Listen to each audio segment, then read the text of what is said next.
It's Princess Cronette from Giving Birth to a Dream. Welcome. Thank you for stopping by. I just wanted to touch on gratitude today.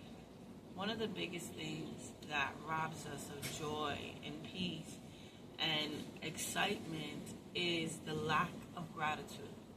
A lot of things are going haywire, but a lot of things are going great. We have a life, right? We can breathe.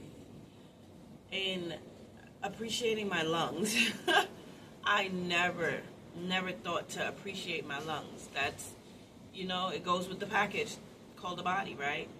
But now that I battle interstitial lung disease and a deep breath hurts sometimes, I thank God for every breath. I'm grateful for my breath.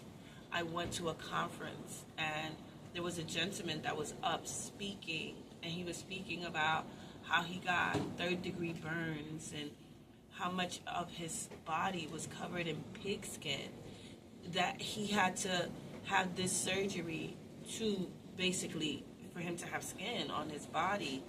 I was never saying thank you, Lord, for my skin, for the skin that I'm in.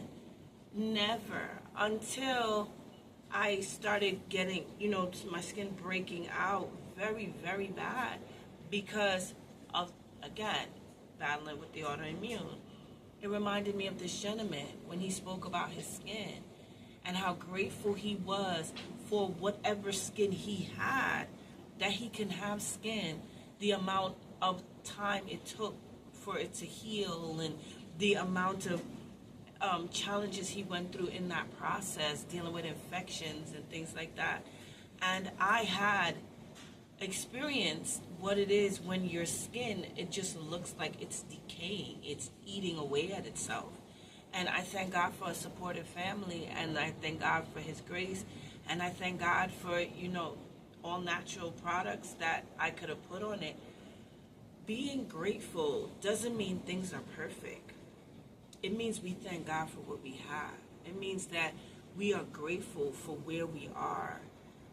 I may not have the luxurious bed that I might want, but at the same time I have a bed. Some people, they have a floor. We still got to be grateful for the floor, because there's some people, they don't have a bed or a floor. Outside in New York right now, it's cold, very, very cold. As I'm walking, there are people that are sleeping in the streets on the concrete ground, and all they have under them is some cardboard. And I'm sure they're grateful that they even have a cardboard and a blanket to keep them warm so they can make it to another day. While you're building, while you're pushing for your goals, while you're reaching for that next level of you, I'm encouraging you to be grateful. Gratitude shifts things. When you're looking at what you have, your mindset changes. Think about the good. Think about the positive.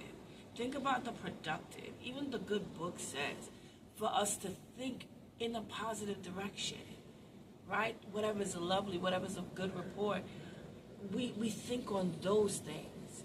Yes, I'm battling a diagnosis, but I'm still here. I have a family. I have an amazing family at that. I have a deep, deep family. My deep family, I love them, right? I have my biological family, right? There are some people, they don't have none of those things, right? And then I have talents. I have instinct. I have abilities. You have these things. A lot of times, what holds us back is looking at what we don't have versus appreciating what we do have. In the good book, there was a lady that went to the prophet, and she said to him, right, I, help. My husband died. I only have this. I don't have anything. They want to take my children. And he said to her some powerful words. What do you have in your hand? What do you have? So I don't have nothing. All I have is some oil. And he did a miracle with her oil, y'all. The oil. He did a miracle with the oil. Go to your neighbors. Borrow jars. Borrow a whole bunch, as much jars as you can borrow. She went back, close your door, and pour.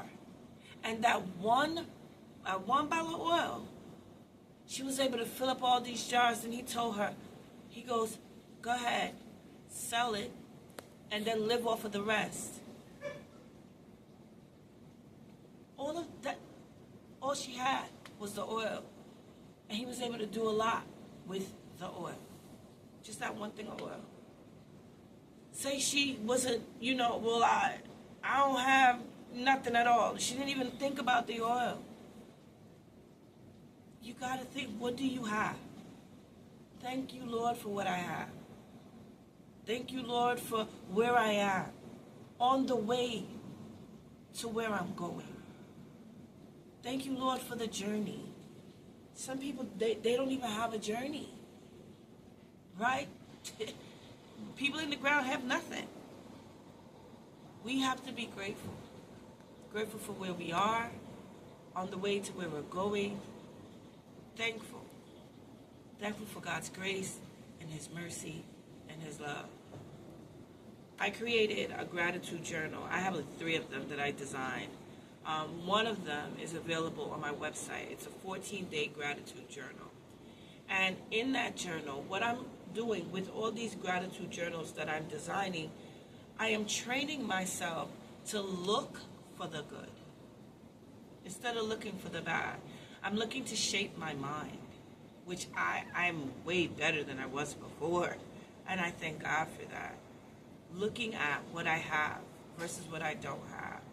So I'm going to put the link where you could go to my website and you could grab a gratitude journal. But even if you don't get the journal, take those steps. Start practicing gratitude. Start looking at what you have, where you are, while you work on where you're going. You can do all things through Christ who strengthens you. I believe in you. Have a good one, Jen.